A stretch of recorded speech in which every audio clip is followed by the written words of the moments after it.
तक कि पागल खाने में भी अब लोगों का हुजूम बढ़ना शुरू हो गया। अब जंजीरें नहीं थी, रूम में आपको जो है कैद नहीं किया गया था, अब चर्चा होने लगी तो लोग पागल खाना आना शुरू हो गए। साहब अब पागल खाने का स्टाफ भी परेशान कि भाई भीड़ बाहर से इतनी आ रही है, हम अपने पागलों को संभालें, इनका इलाज करेंगे, लोगों को देखे। बात गवर्नमेंट तक गई, सारे वाकयात लिखकर भेजे गए, तो जिला मजिस्ट्रेट ने फिर हुक्म दिया कि ऐसा करो, 2 आने का टिकट लगा दो। उसमें 2 आने बहुत अहमियत रखते थे कि हो सकता है कि ये 2 आने की वजह से लोग पैसे की बुनियाद पर कम आएंगे, मगर उनको पता था भाई ये 2 आने खर्च करो तो यहाँ से हजारों आने मिल जाते हैं।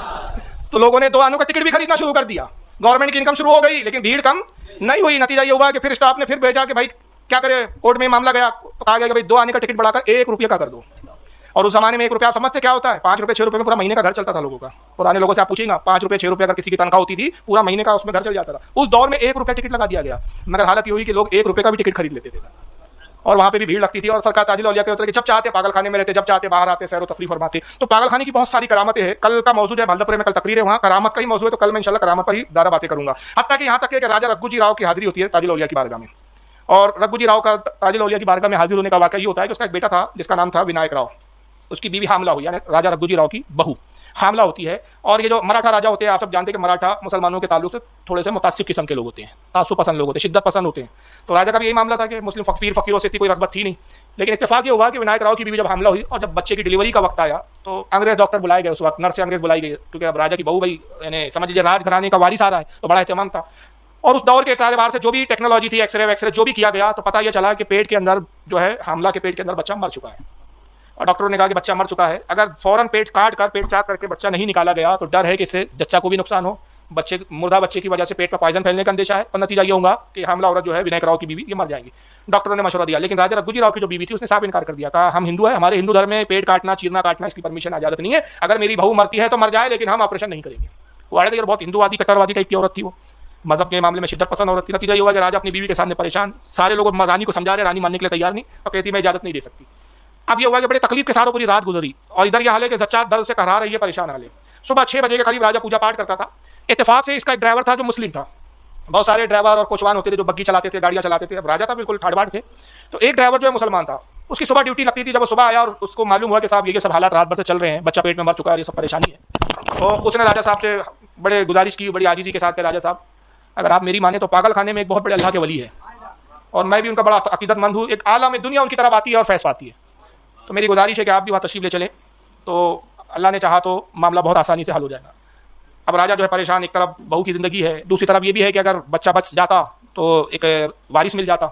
तुरंत से राजा ने कुछ देर सोचा, फिर मुस्लिम ड्राइवर के सलाह पर तैयार हो गया और उसी वक्त गाड़ी में बैठा। यहाँ तक कि जो पूजा के कपड़े पहने थे उसने कपड़े भी नहीं बदले, वही कपड़े में गाड़ी में सवार होकर पागल खाने की तरफ निकलता है। पागल खाने में जब दाखिल हुआ, ताजिल औलिया बैठे थे, हुजूम घेरे हुए था। राजा जाता और जैसे ही आपके करीब पहुंचा और आपके पैरों को पकड़ा तो बेसाख्ता फरमाते भी, राजा ने कुछ जुमला भी नहीं कहा, फरमाते इधर को क्या करते जी, महल में जाते शहनाइयां बजाते बच्चा भी जिंदा पाते। इधर क्या करते जी, महल में जाते शहनाइयां बजाते बच्चा भी जिंदा पाते। मतलब ड्राइवर ने कहा राजा साहब चलिए, काम हो गया, काम हो गया, चलिए। उसने पैरों को छुआ, सलाम किया, अपने हिंदू रस्म के एतबार से गाड़ी में बैठा, और जैसी महल के गेट में गाड़ी दाखिल हुई तो शहनाइयां और ढोलों की आवाज आ रही है, जश्न की आवाज आ रही है। और जब गाड़ी पहुंची तो पूछा कि भाई क्या हुआ? कहा बड़ा अजीब हुआ, सारे डॉक्टर, अंग्रेज डॉक्टर और डॉक्टरनियां हैरान है कि जिस बच्चे को मुर्दा डिक्लेयर कर चुके थे, डिलीवरी भी नॉर्मल हुई और बच्चा भी जिंदा है। तो राजा ने कहा कि अच्छा ये बताओ, ये डिलीवरी कब हुई, वक्त क्या था? तो जो वक्त बताया गया वो वक्त वही था जिस वक्त आपकी जबान से जुमले सादिर हो रहे थे, ये शहनाई बजाते और बच्चे को भी जिंदा पाते। उसके बाद राजा इतना बड़ा मोतकिर हो गया, गोया आपका एक तरह से खादिम और खिदमतगार बन गया कि रोजाना जो है राजा रघु जी राव बाकायदा आते थे और सरकार ताजिल औलिया की खिदमत में घंटों बैठते थे।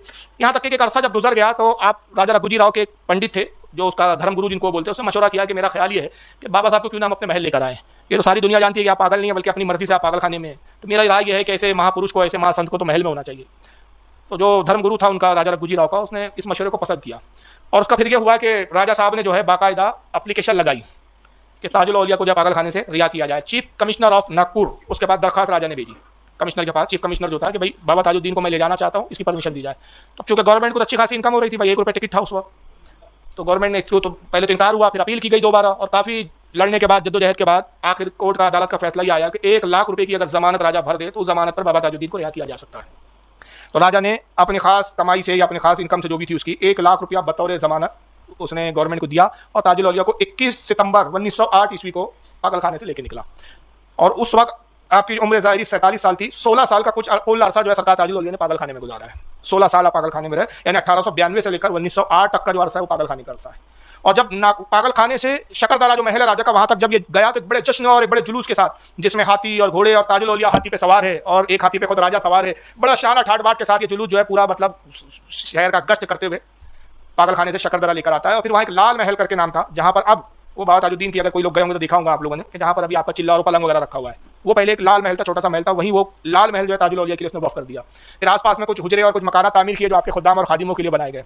और राजा ने ऐसा इंतजाम किया, इतना ख्याल रखता था राजा जो है सरकार ताजुल औलिया का, कि एक बाकायदा बग्गी जो है आपके कमरे के बाहर रखी जाती थी हमेशा, और हमेशा उस पर घोड़े जोते रहते थे, घोड़े बदल दिए जाते थे, 8-8 घंटे के बाद घोड़े बदल दिए जाते थे, यानी एक ही घोड़ा हमेशा नहीं रहता था। 2 कोचवान थे, जिसमें एक हीरा कोचवान था और एक और कोचवान था, इनकी भी ड्यूटी बदलती थी। ये 24 घंटे घोड़े पे बग्गी तैयार है, कोचवान साहब बैठे हुए बग्गी के, किसी भी वक्त ताजुल औलिया हुजरे से बाहर तशरीफ ले आए, क्योंकि कोई निकलने का टाइम नहीं था, कोई मिलने का टाइम नहीं। जब आपका मूड हो गया, जब आपका दिल चाह, कमरे का दरवाजा खुलता था, तशरीफ लाते थे, बग्गी में बैठ जाते थे, और कोचवान को हुक्म होता चल रहा है, और आप फरमाते थे, घोड़े की लगाम नहीं पकड़ती थी, घोड़े को उनके हाल पे छोड़ देते, वो खुद जानते कहाँ जाना है, घोड़े अपनी मर्जी से चलते थे। और जो लोग हाजत के लिए आते हैं वो बग्गी के साथ साथ दौड़ते थे, ये हजरत का दरबार का आलम होता था। अब वो धीरे धीरे बग्गी चले जा रही है, घोड़ी अपनी धीरे धीरे रफ्तार से चल रहे हैं, लोग दौड़ते दौड़ते, हुजूर बच्चा बीमार है, जाजी अच्छा हो गया, हुजूर ज्यादा हो गया, मतलब रस्ते भर काम सादीर हो रहे हैं और रस्ते में दौड़ते दौड़ते ही सब काम हो जा रहे हैं।